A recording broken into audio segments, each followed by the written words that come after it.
Do not make quick cut.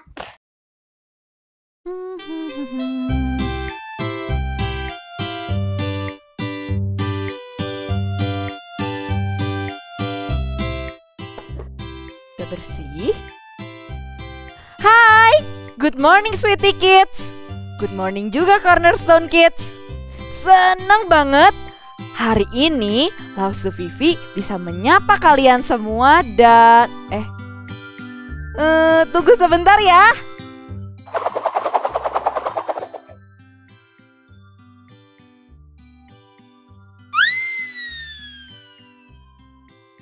Dan beribadah bersama kalian semua. Apakah kalian sudah siap memuji dan mendengarkan firman Tuhan? Good! Sebelum kita mulai ibadah, mari kita menyiapkan hati kita dan bersama-sama mengucapkan votum. Marilah, masuklah, kita sujud menyembah, berlutut di hadapan Tuhan yang menjadikan kita. Amin. Yuk kita sama-sama bangkit berdiri, bergerak memuji Tuhan. He is God.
Yuk anak-anak, kita lipat tangannya, tutup matanya, kita mau berdoa.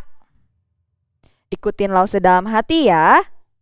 Tuhan Yesus, terima kasih buat hari ini. Tuhan, sebentar lagi kami mau mendengarkan firman Tuhan. Tolong Tuhan pimpin.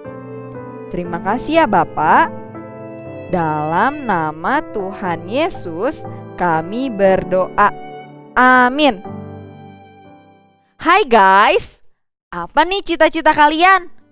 Apakah ada yang ingin menjadi seniman atau arsitek seperti Lause? Lause biasa mendesain rumah atau bangunan. Dan Lause senang sekali waktu semua gambaran Lause menjadi kenyataan. Dan Lause juga suka membuat kerajinan seperti patung ini. Kalian bisa menebak kan? Patung ini terbuat dari apa sih? Yes, betul, dari kayu. Lalu, kayunya berasal dari mana? Apakah patung ini orang? Bukan. Patung ini terbuat dari kayu. Kayu berasal dari pohon. Lalu, siapa yang membuat patung ini? Ya, betul. Biasanya, orang yang membuat patung ini disebut seniman atau pemahat. So, kalian mengerti kan? Patung adalah buatan manusia dan manusia bukan Tuhan. Jadi, kalau kita menyembah patung, maka kita menyembah dan patung adalah benda mati. Punya mata yang besar, tapi gak bisa lihat. Punya telinga, tapi gak bisa denger. Punya mulut yang indah, tapi... Hai, namamu siapa? Rumahnya di mana? Oh, gak bisa bicara. Betul apa betul? Anak-anak, hari ini kita akan melanjutkan membahas series hukum Taurat yang kedua. Yang kedua, kalau yang pertama, kalian masih inget gak apa bunyinya? Jangan ada Allah lain di hadapanku. Lalu apa ya bunyi hukum yang kedua? Penasaran ya apa isinya? Yuk ingat-ingat dengan Lause. Pada saat Allah marah sekali kepada orang Israel karena mereka menyembah patung atau Allah lain. Saat itu Allah sedang memanggil Musa untuk menyampaikan pesan Allah kepada orang-orang Israel. Musa berada di gunung bersama Allah selama 40 hari. Orang-orang Israel menunggu. Belum turun juga. 1 hari, 1 minggu, sampai 1 bulan masih belum turun juga. Mereka sampai bosan nunggunya. Jadi mereka menyuruh Imam Harun, saudara laki-laki Musa, untuk menggunakan semua emas mereka untuk membuat anak lembu emas yang akan mereka sembah. Waktu Musa turun dari gunung itu, Musa melihat patung lembu emas itu. Musa marah sekali. Dia sangat marah sehingga ia membakar patung lembu emas itu, menghancurkannya menjadi debu, lalu menyebarkan semua debu itu ke seluruh air. Kenapa sih Musa sampai marah banget sama bangsa Israel? Karena Musa sangat mengasihi dan mentaati Tuhan. Dia tahu dia harus menghancurkan berhala itu. Dia juga tahu bahwa Allah tidak dapat diwujudkan dalam benda apapun. Terlebih, Musa sudah melihat sendiri bahwa Allah yang menuliskan, Allah tidak mau ada Allah lain di hadapannya. Dan jangan membuat bagimu patung yang menyerupai apapun yang ada di langit di atas, atau yang ada di bumi di bawah, atau yang ada di dalam air di bawah bumi. Jangan sujud menyembah kepadanya atau beribadah kepadanya. Allah sudah membuktikan kemahakuasaannya pada saat ia memberikan 10 tulah kepada bangsa Mesir. Tidak ada satu berhala pun atau Allah lain yang mereka sembah yang dapat mengalahkan Tuhan. Hore! Hanya Allah kita yang hebat. Allah Abraham, Ishak, dan Yakub. Allah-Allah palsu yang mereka percaya itu tidak memiliki kekuatan. Mereka tidak mampu melawan Allah. Allah menunjukkan bahwa hanya Dialah yang memiliki kekuatan dan berkuasa atas segala sesuatu. Sekalipun kita tidak dapat melihat Allah, tapi kita dapat merasakan kehadirannya. Seperti udara. Ikutin Lause ya. Tarik nafas dalam-dalam, lalu hembuskan. Anak-anak, kalian bisa pegang udara gak sih? Gak bisa ya. Kita tidak dapat melihat bentuk udara, tapi waktu kita tarik dan hembuskan, kita dapat merasakan bahwa udara itu benar-benar ada. Seperti beberapa saat lalu pada waktu Mami Lause kena COVID-19.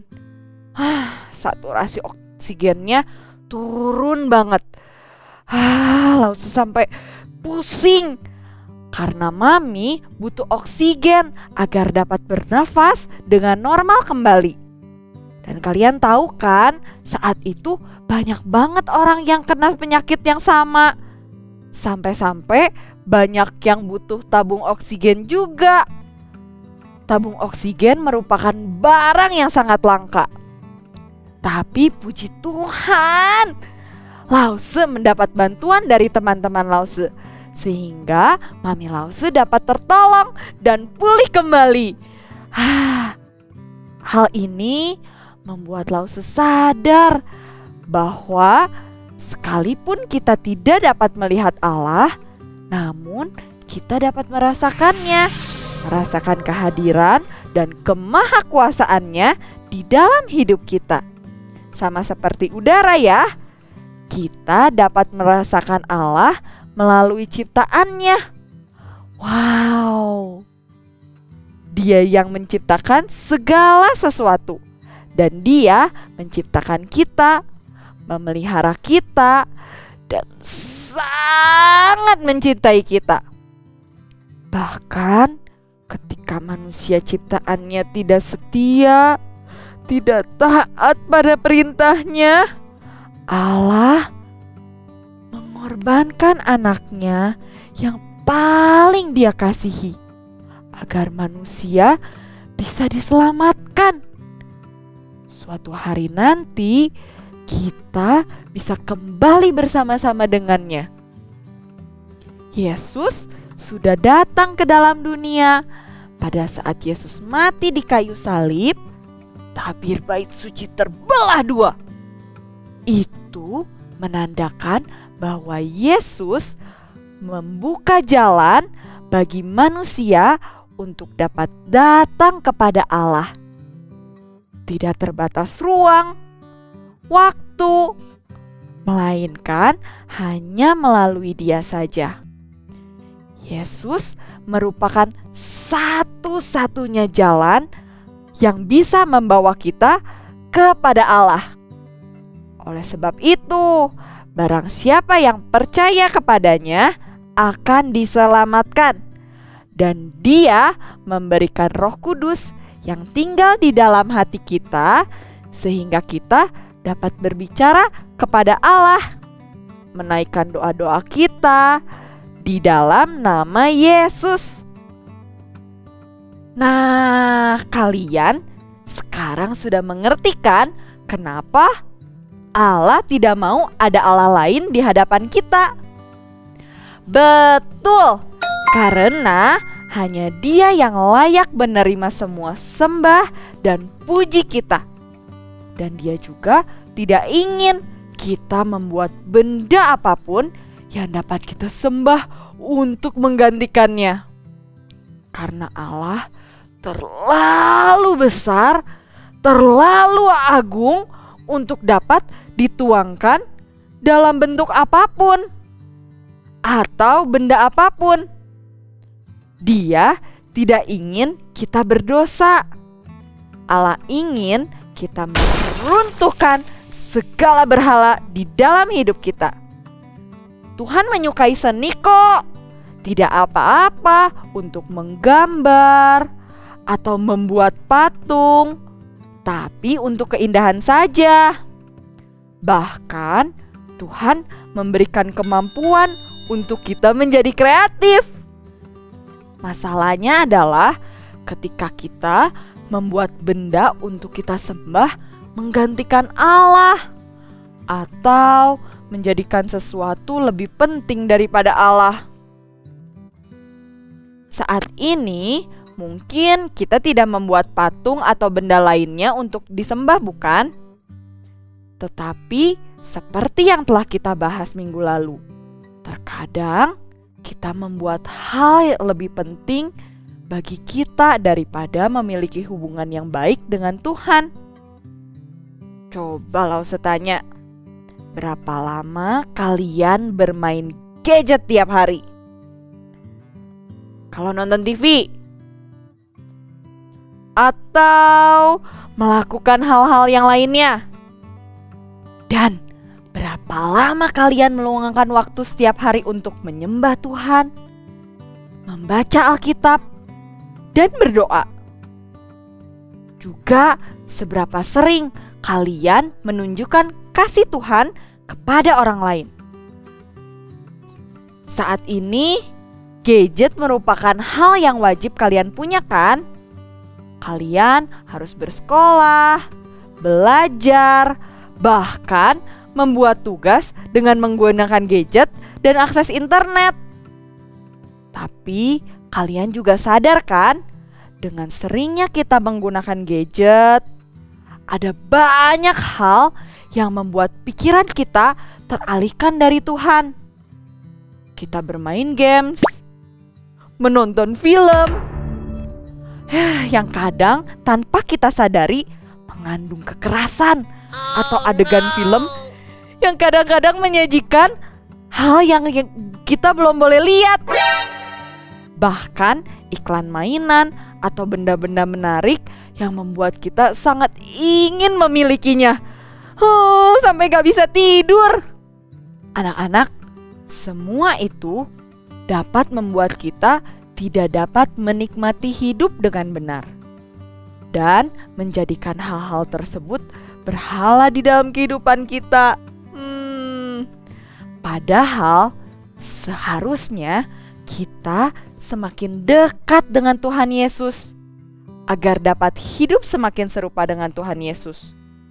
Penuh kasih, sabar, sukacita, dan sebagainya. Terutama di masa pandemi COVID-19 ini. Kalian kan sekolah minggu online. Coba lo semua tanya, bagaimana cara kalian menyembah Allah? Apakah kalian sudah mengikuti seluruh rangkaian ibadah dengan benar? Apakah kalian menyiapkan Alkitab kalian dan ikut membaca firman Tuhan? Apakah kalian sudah ikut memuji Tuhan dengan sukacita? Dan tidak lupa untuk memberikan persembahan kepada Dia sebagai ucapan terima kasih kita? Pasti banyak ya godaannya. Pasti banyak banget yang membuat kita tidak menyembah Tuhan dengan benar. Ada banyak berhala di dalam hati kita yang harus kita waspadai. Gadget, games, males, menahan uang untuk persembahan, atau memikirkan hal lain pada saat beribadah. Jadi, kalian harus selalu ingat ya anak-anak, Allah adalah satu-satunya pribadi yang layak kita sembah. Allah ingin kita menempatkan Dia sebagai yang utama, mengasihi Dia, dan hanya menyembah kepada Dia saja.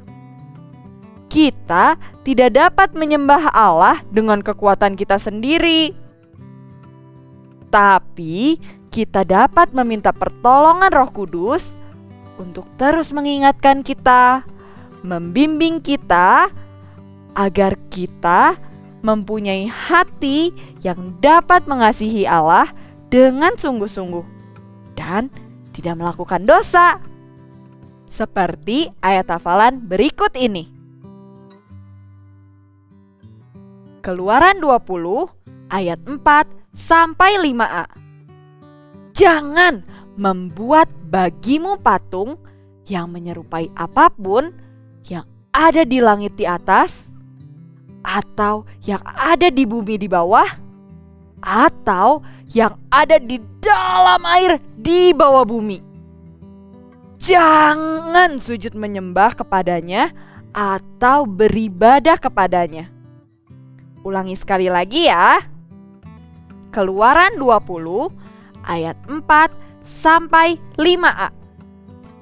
Jangan membuat bagimu patung yang menyerupai apapun yang ada di langit di atas, atau yang ada di bumi di bawah, atau yang ada di dalam air di bawah bumi. Jangan sujud menyembah kepadanya atau beribadah kepadanya. Kututup Alkitabku, kusimpan di dalam hati, dan kulakukan.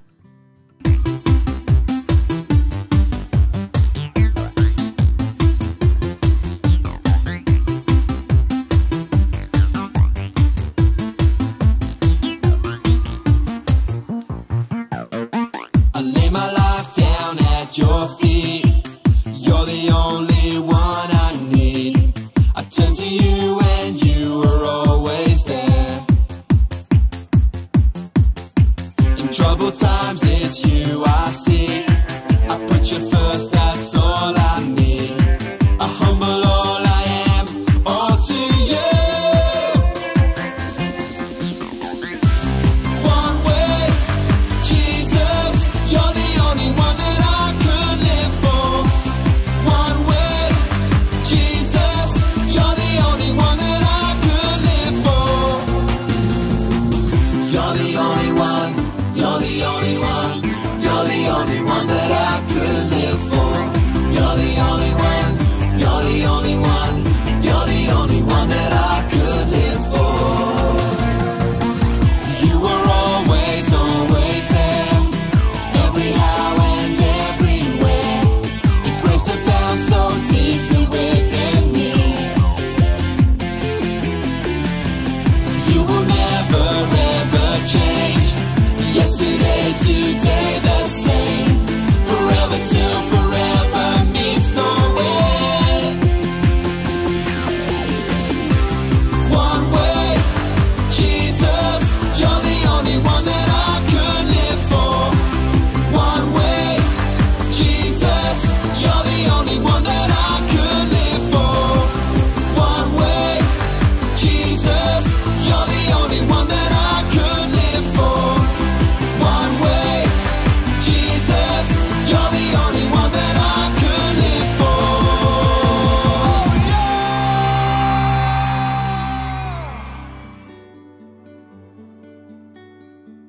Coba kalian pikirkan anak-anak, apa ada berhala yang menghalangi hatimu untuk menyembah Allah dengan benar? Yuk, mari kita berdoa, minta pimpinan Tuhan agar kita diberikan hati yang mau sungguh-sungguh untuk menyembahnya. Mari kita lipat tangan kita mau berdoa kepada Tuhan. Tuhan Yesus, terima kasih untuk 10 hukum yang Tuhan telah berikan kepada kami. Tuhan, tolong kami supaya kami bisa taat sama 10 hukum tersebut. Tuhan tolong supaya kami bisa menyembah Tuhan dengan benar. Terima kasih ya Bapa. Dalam nama Tuhan Yesus kami berdoa. Amin. Ingat hukum Taurat yang kedua. Jangan menyembah Allah lain. Tapi mari kita selalu menyembah kepada Allah saja. Sampai jumpa minggu depan. Bye-bye. Tuhan Yesus memberkati. One way, Jesus, you're the only one that I could live for.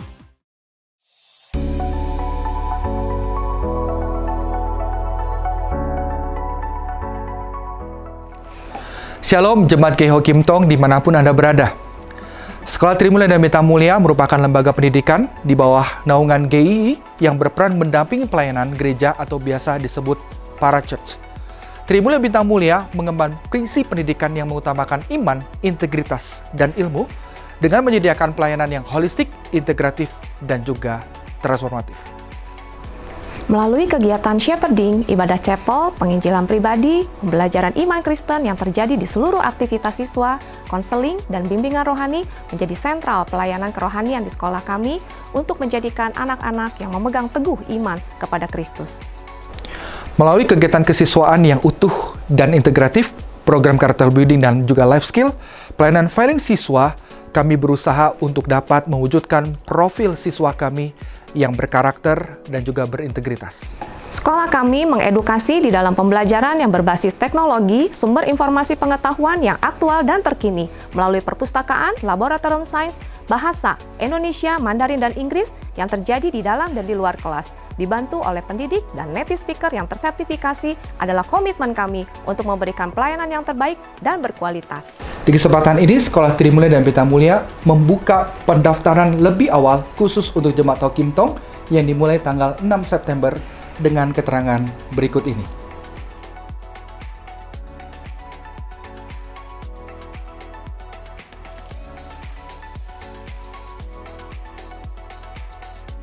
Mari Bapak Ibu Jemaat GEI Ho Kim Tong segera bergabung bersama kami. Kiranya Tuhan menuntun setiap anak di Trimulya dan Bintang Mulia menjadi pribadi yang beriman, berintegritas, dan berilmu. Tuhan Yesus memberkati.